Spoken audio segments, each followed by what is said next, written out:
Live visuals there from Mpumalanga, as you can see, Premier Ndlovu, I believe, and President Cyril Ramaphosa, as we can see those visuals. He has arrived in the community there of Nkomazi. A number of them needing assistance, a number of issues they had raised a bit earlier on, speaking to our reporter Tumelo Machogo, who spent the better part of the day there. A number of them indicating that their roads are damaged, but more importantly, that there's a concern around children possibly getting hurt because their homes are very small. So in any event, children would still find themselves outside of the home and playing in these very roads that are currently significantly damaged from the water or the floods. So quite a lot of destruction that President Cyril Ramaphosa now in his walkabout will be able to see, and hopefully a number of community members expecting to share some of their concerns with the president, and of the belief that if the president has come now, the situation in their area has been elevated to the level of a president and would receive the attention that one would expect. Tumelo Machogo, they're getting ready to just bring us the very latest and just share exactly what exactly we're seeing on our visuals. Tumelo, it's over to you. I can see a number of people there flocking the president, quite excited to see him, in as much as it is a difficult period for them. Roads damaged, a lot of issues that they would love to have addressed by Premier Ndlovu, along with the president, at least hearing of those. Share with us the latest. Well, indeed, Mfundo, the president has arrived and is already walking down the street here in Mjejane. He's actually going to be assessing one of the bridges that has actually been washed away, and community members tried by all means to ensure that that bridge is actually have they did put sand bags on the bridge so that at least the people can still cross that bridge. But again, it's still flooded, that bridge. That's why the president is here to actually see that situation. A lot of we were scrambling here just to get the visuals of what's going on. I'm going to ask my colleague Azwe actually just to show you what's going on in front of us. There's a lot of community members that are running towards the president, trying to shake his hand, because also trying to talk to him about the issues that they need, especially in this community, where community members have been complaining about infrastructure, that they want infrastructure in their community, especially bridges, especially water bridges, especially also tar road in their area. Even if they're saying that, even some of them are saying that they even just want pavement in their area so that at least the water don't come into their houses, because every time it rains, this is the situation that they see here in their community. A lot of people here in this community, that's why they say that they need to this is one of the bridges they already passed because they're working very fast. This is one of the bridges that people are actually crossing, and then now they try to put sandbags here just to ensure that people can still cross. But I talk to you now, Mfundo, this bridge, there's also a debris of dead on the other side, where actually diapers are also floating in the water that people are walking in with their barefoot, and some of them even with flip-flops. But also the stench here is unbearable because of the diapers that are also being thrown in this area because of the situation here. I'm going to ask my colleague Azu just to show you also on the other side. This is how the stream is and how the stream was in this community. And you can imagine children could not go to school, and that is also affecting the economy because a lot of people can't get to work in this area because of the situation that is ongoing in this area. Communities here, they are decrying and saying that, we want better services in our community because every time it rains, this is the situation. And that's why now the president is here to actually ensure that they assess the extent of the damage in this area, but also in other areas that has also been badly affected by the flood. We're talking about over 500 houses in Nkomazi municipality alone, and that's huge because of that. Because of that, I'm gonna try and bring in gift of the givers quickly if we can. Just walk with me. The situation here is quite bad. Talk to me about how have you guys been able to assist the communities here? Actually, this is the first time we visited. We were here 3 days ago, yeah, and we were unable to access were unable to access the area. Yeah. So we're very excited to see that we're able to drive in. So aid is on its way from our side, just as much as we've helped the other province. Talk to me about the province here. How many houses have you guys been able to help, especially in Mpumalanga? Mpumalanga, we've reached 800 households so far. 800 households, what have you provided them, and especially those who are in areas where they were inaccessible? What did you provide for these people, and were you able to get into those communities? Yes, the communities that we're able to reach, we gave them food packs, we gave them sleeping mattresses, we gave them blankets, hygiene packs, and detergent as well. Fantastic. Thank you so much. I know we are all in a rush. We want to see the president again because we don't know where now they disappeared to. Okay, it seems like they went to that direction. The problem is in Mfundo is that a lot of people want to work with the president, and it's a huge scrum. We were pushed around by people, so we decided just to walk a little bit slower because it's been a long day. We've been walking, and we walked to this area because of the inaccessibility of the road, because of the fact that there was a lot of mud on the road and we were afraid our car is going to stuck, so we decided to walk. But this area is one of those areas that the president will start his trip here before he goes to Komati Port, where he's going to go to Orlando Township. That is one of the informal settlements that was also had a bridge that was washed away, and also there the community have been complaining that they want infrastructure in their community. These are rural communities that really need help and also really need assistance as soon as possible. Also, Mpumalanga is one of those provinces that we've seen with this number of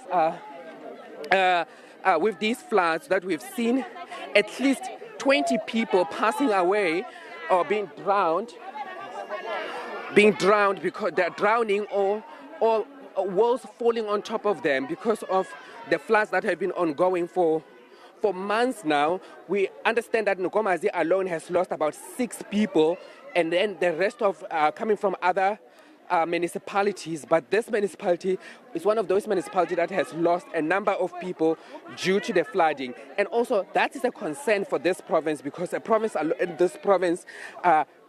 the president also in his statement, he did mention that, he is sending his thoughts to these families that have been badly affected by the storms, but also saying that he commend the first responders as when it comes to what they have been doing to communities and helping these communities. The president is at one of these houses now. We will try and also get into this community. Excuse me, excuse. Thank you so much. Thank you. We'll try and walk in here because now at least they have blocked the community not to go with the president into the area where the president now is at, because now everyone was working so fast and running after the president. Now the police actually had to come and actually try and ensure that they can actually stop the people from working towards this area. But Mfundo, this province has been hit hard. 1,500 houses have been destroyed or damaged in the province. We know there are some villages that are still inaccessible due to the rain, which is still coming, which we still see that the rain is still pouring in some parts of the province. We are not far from our neighbor in Mozambique, where we have also seen flooding there, but also we have seen now the clouds from that side of the country also still seem to be very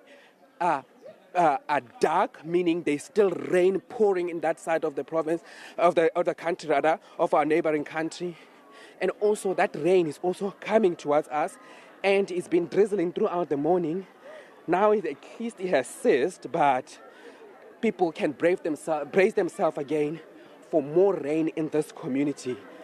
Tumelo, it's this is one of the bridges that now the president is actually going to assess, because the communities that live on the other side of the bridge cannot come to this side because of the mud, and also the fact that the bridge also was flooded. The president seems like he's going to get close to the bridge, and the team, they're going to try and get close to the bridge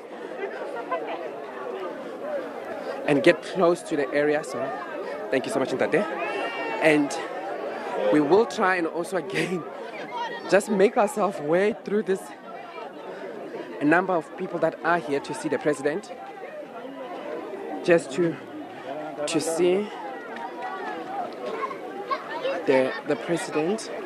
This is the water actually that are actually cutting off the community here, because a lot of community members cannot cross this side of the area due to the rain, and the president is here. Let's try and just listen to the president, what the president is trying to say. Mr. President, welcome to Mpumalanga. No, not to stop it. Just wait.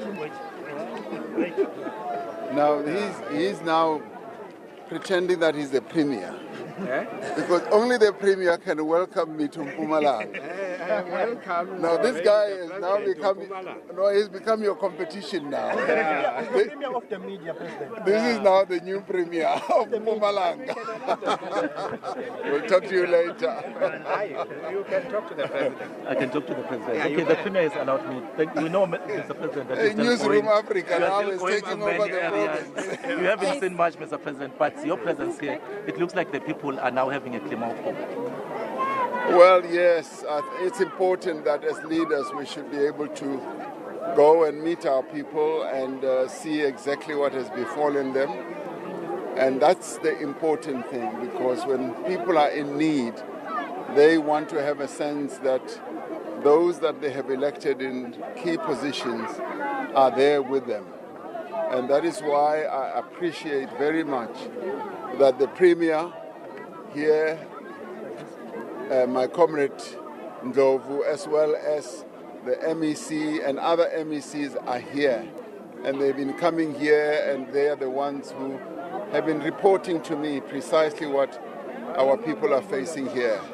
And it is for that reason that I felt that I should come to give them support, but also to assess precisely what's happening here.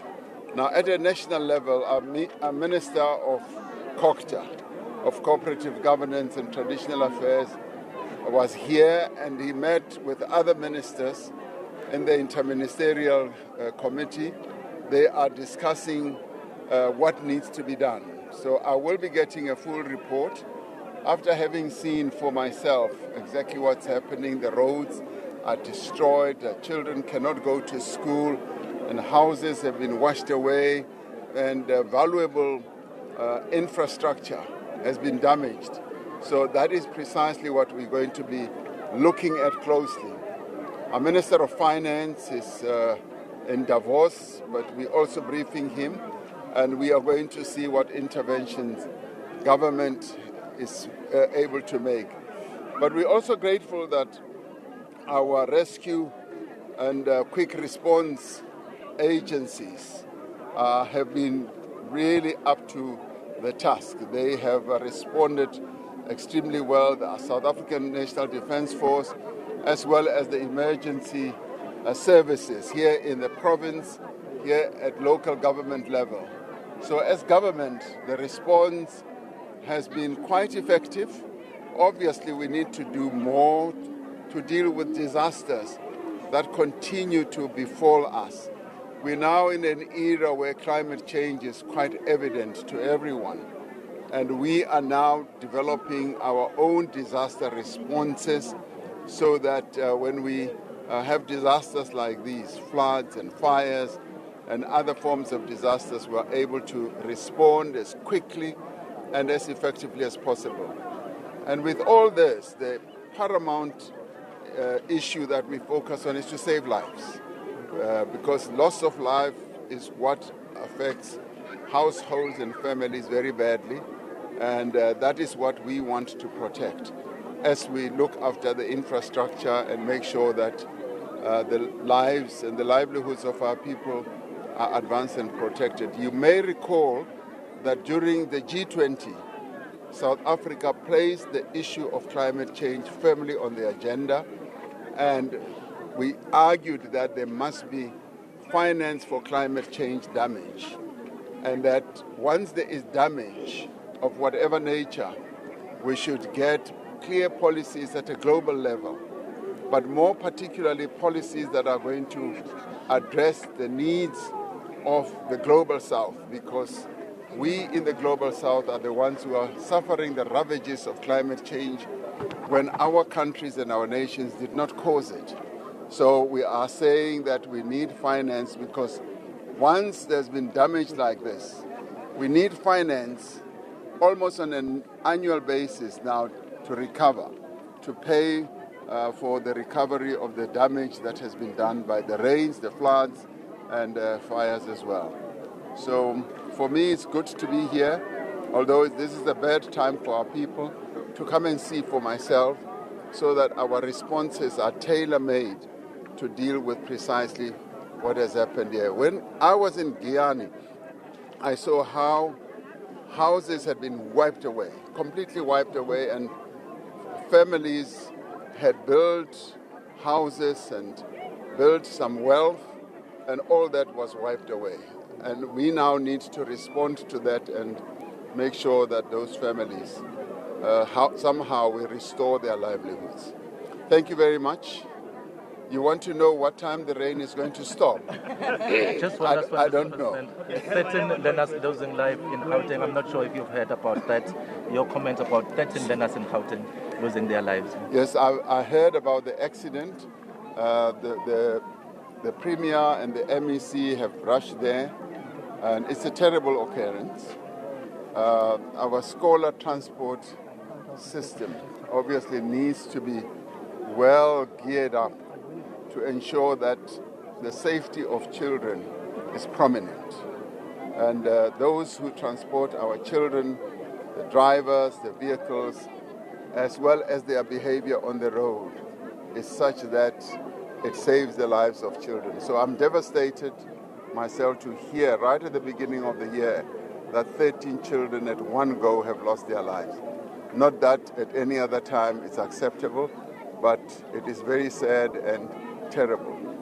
Thank you, Mr. President. Your thoughts on that with families, people have been complaining, saying that the response has been very slow, and also government have not been coming forward as quick as possible, and the warnings were not issued on time so that people that are living in low-lying areas can actually start moving. Well, with disasters, we can always do better, because when disaster befalls an area or households, we need to respond quickly. And that is why I'm saying that our disaster response capability has to be geared up. It has to get better than what it is. But the one thing that we should all know is that we do have teams. Our emergency teams do respond. When it comes to people who live in low-lying areas or in areas where they should not build, it's more of a long-term issue that we need to deal with. We've seen it occurring over and over, and our municipalities need to make sure that our bylaws are adhered to, but also our town planning. Town planning in our country, we must all admit, has actually gone down. We now need to increase our town planning capability and get more young people to take up the town planning course, but also get our municipalities to enforce those bylaws. So all these things we've got to do all at the same time, improve our response capability, warn people in time, but also make sure that we ensure that buildings are not put up near where there are floodplains. President, has there been any update on the MMC that went missing in Mozambique? We believe a search and rescue team is underway. Well, I haven't heard anything. What we have done is that Mozambique is also going through enormous floods, and they have asked South Africa to help them. And because we are also going through a similar type of challenge, we have loaned them, we have sent some air assistance, like helicopters, to assist them for a number of days until their situation subsides, whilst at the same time every other helicopter in our country is being utilized for us. So I haven't heard any news about the MMC, but Mozambique often faces a bigger challenge than we are, but we are facing a similar challenge as well. Thank you, colleagues. Thank you.